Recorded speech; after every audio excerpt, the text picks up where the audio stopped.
Let's dive into anemia, a condition you'll encounter constantly, and I mean, in medicine.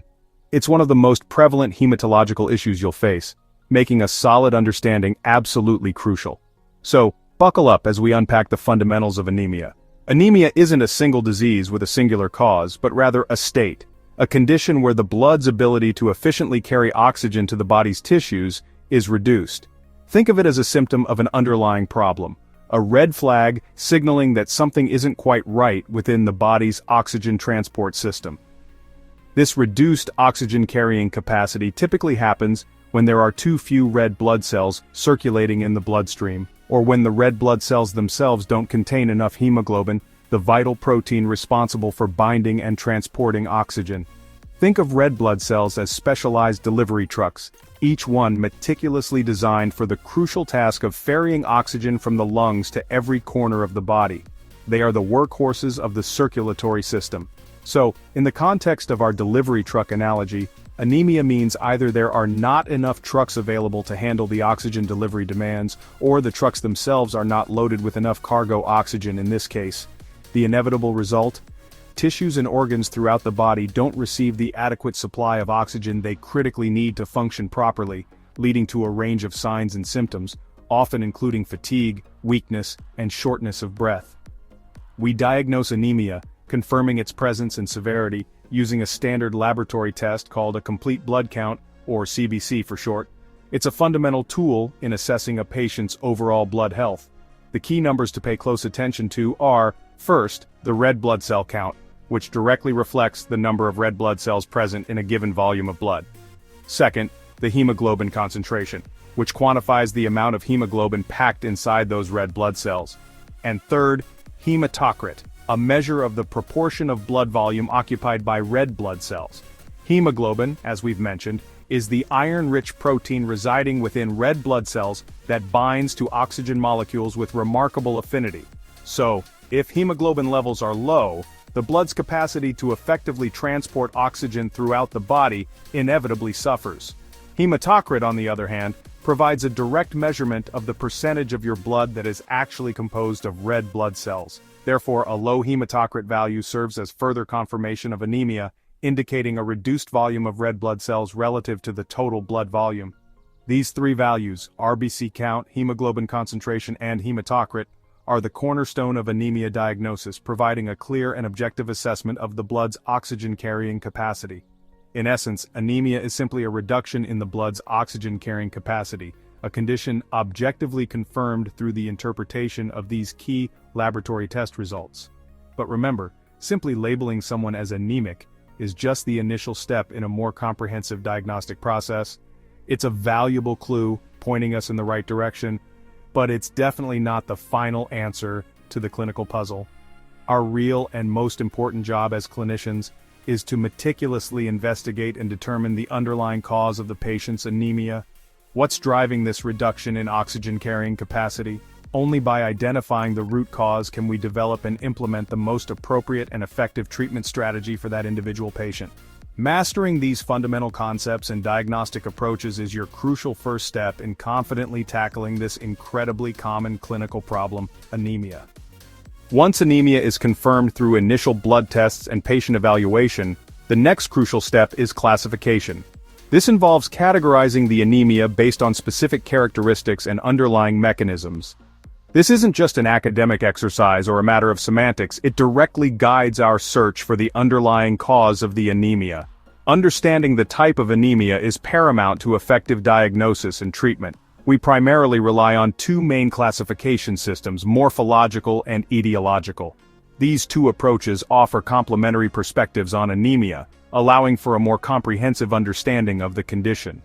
Morphological classification is primarily based on the physical characteristics of red blood cells, specifically their size and color, using indices readily available from the complete blood count, or CBC. The mean corpuscular volume, MCV, a key parameter in the CBC, tells us definitively if the red blood cells are, on average, microcytic, meaning smaller than normal, normocytic, indicating they are of normal size, or macrocytic, meaning larger than normal. The mean corpuscular hemoglobin concentration, MCHC, provides information about the color or hemoglobin content of the red blood cells. telling us if cells are hypochromic, meaning they have less color than normal, or normochromic, indicating normal color. For example, the finding of microcytic hypochromic anemia strongly points towards iron deficiency as the most likely cause. Conversely, macrocytic cells, or larger than normal red blood cells, strongly suggest a deficiency in either vitamin B12 or folate. Etiological classification, on the other hand, focuses primarily on identifying the underlying cause or mechanism responsible for the development of anemia, whether it's due to blood loss, an increased rate of red blood cell destruction, or a decreased production of red blood cells in the bone marrow. Anemia due to blood loss, also known as hemorrhagic anemia, anemia resulting from increased red blood cell destruction, termed hemolytic anemia, and anemia caused by underproduction of red blood cells, referred to as hypoproliferative anemia, are the main etiological categories we consider. These two classification systems, morphological and etiological, work in concert with each other to effectively narrow down the potential diagnoses and guide further investigations. Morphology provides us with valuable initial clues about the nature of the anemia, while etiology ultimately gets us to the root cause of the condition. Therefore, both morphological and etiological classifications are absolutely essential for determining the most effective course of treatment for the patient. Let's break down normocytic and macrocytic anemias. Normocytic normochromic anemia means red cells look normal but there aren't enough of them. Causes include acute blood loss, early chronic disease, kidney failure, or bone marrow failure. Macrocytic anemia features large red cells, usually due to impaired cell division. The most common causes are vitamin B12 or folate deficiency, both needed for DNA synthesis. Without them, red cell precursors can't divide properly, leading to fewer, larger cells. This is called megaloblastic anemia. Other causes include liver disease and alcoholism, which also produce large cells. Recognizing these patterns helps target the underlying problem. Now let's look at microcytic hypochromic anemia, the most common pattern. Here, red cells are small and pale, usually due to defective hemoglobin synthesis. Iron deficiency is the top cause worldwide. No iron means no hemoglobin. Causes include poor diet absorption issues or chronic blood loss. Thalassemias are another group genetic disorders that reduce globin chain production, also leading to small pale cells. In thalassemia, iron levels are often normal or high. Rarely you might see macrocytic hypochromic anemia with large but pale cells in complex marrow disorders. The key is matching the cell appearance to the likely cause. Microcytic hypochromic, think iron deficiency or thalassemia. That's your diagnostic shortcut. Now let's talk about anemias from blood loss or destruction. Hemorrhagic anemia is due to blood loss, either sudden, trauma surgery, or slow, ulcers, heavy periods. Acute loss can cause shock. Chronic loss leads to iron deficiency and microcytic anemia. Hemolytic anemia is from premature red cell destruction. The marrow tries to compensate but can't keep up. Causes are intrinsic, cell defects like sickle cell, spherocytosis, G6PD deficiency, or extrinsic, autoimmune attack, mechanical damage, infections, toxins. Hemolysis shortens red cell lifespan and triggers increased production, but anemia results when destruction outpaces production. Recognizing the pattern, loss or destruction, guides your next steps. Each has distinct causes and treatments. That's why classification matters. The most common cause of anemia is underproduction of red blood cells. Nutritional deficiencies top the list. Iron, B12, or folate are all essential for red cell production. Iron deficiency causes microcytic anemia. B12 and folate deficiencies cause macrocytic megaloblastic anemia. Causes include poor diet, malabsorption, or increased demand like pregnancy. Aplastic anemia is rare but serious. Bone marrow failure leads to pancytopenia. Anemia of chronic disease is common in hospitalized patients. Chronic inflammation suppresses red cell production and traps iron. The result is usually normocytic anemia, but it can become microcytic over time.